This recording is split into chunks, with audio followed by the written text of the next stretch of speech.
जय माता दी।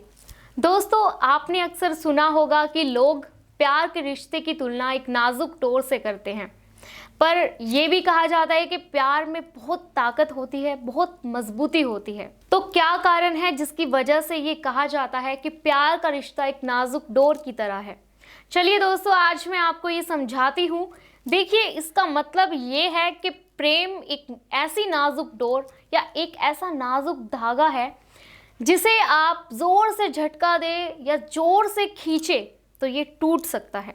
बहुत से लोग ये गलती कर बैठते हैं।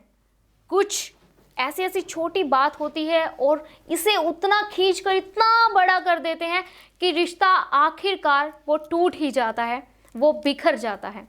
आपने बहुत बार देखा होगा कि लड़ाई हो जाने के बाद हमें महसूस होता है कि किसी कारण तो कुछ इतना बड़ा था ही नहीं जो हमने इसे इतना बड़ा बना दिया, और बहुत ही छोटी सी हम गलती कर बैठते हैं जिसकी वजह से गुस्से में आकर हम अपने रिश्तों को ख़त्म कर देते हैं, अपने प्यार को दांव पर लगा देते हैं। एक रिश्ता जो हमारे जीवन का महत्वपूर्ण हिस्सा था, जिसको हमने इतना समय दिया और उसको हमने आवेश में आकर, गुस्से में आकर, किसी की बातों में आकर या छोटी छोटी बातों का मुद्दा बनाकर हमने हमेशा के लिए उसे खो दिया या अपने आप से अलग कर दिया। दोस्तों, अब जो विधि मैं आपको बताने जा रही हूँ, उस विधि से आप किसी को भी सम्मोहित कर सकते हैं, या कहूँ तो अपने वश में कर सकते हैं। तो सबसे पहले तो आप कोई एकांत जगह ढूंढ ले जहाँ पर आपको इस विधि को करना है। कोई आपको देखे ना, इस बात का आपको विशेष रूप से ध्यान रखना है। जैसा कि आपको बताया मैंने, एकांत जगह मिल जाए तो वहीं पर अपना आसन लगाकर आप बैठ जाए। फिर उस जगह पर एक दीपक जला ले और ध्यान रहे कि वो दीपक आपको किसी तेल में नहीं बल्कि शुद्ध घी में जलाना है। दीपक जला लेने के बाद आपको एक मंत्र का 11 बार जाप करना है, और वो मंत्र कुछ इस प्रकार है: दर्शन कतम कुरु कुरु मंत्रो स्वाहा। ये वो मंत्र है जिसका जाप आपको 11 बार करना है। और मंत्र के साथ ही अपनी उस प्रेमिका का चेहरा आपको अपने दिमाग में लाना है।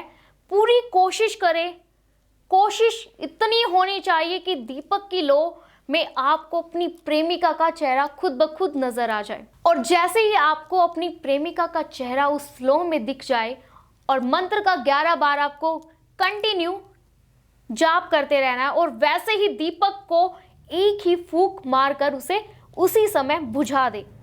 इस बात का ध्यान रखें कि ये विधि आपको सिर्फ और सिर्फ शुक्रवार के दिन ही करनी है।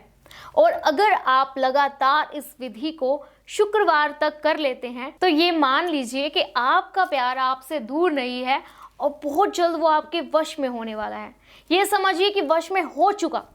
तो दोस्तों, अगर आप किसी भी प्रकार की समस्या से जूझ रहे हैं या किसी प्रकार की आपको समस्या है, तो स्क्रीन पर ये हमारा नंबर दिया गया है और इस नंबर पर आप अभी कॉल करें और अपनी समस्याओं का निवारण करें। अपने प्यार को पाएं, अपने जीवन को खुशहाल बनाएं गुरुजी द्वारा बताए गए इस मंत्र से। तो दोस्तों, इस मंत्र को अपनाएं, इस टोटके को अपनाएं, अपने जीवन में ढेर सारी खुशियां लेकर आए। खुश रहें। मैं लेती हूँ आपसे विदा। जय माता दी।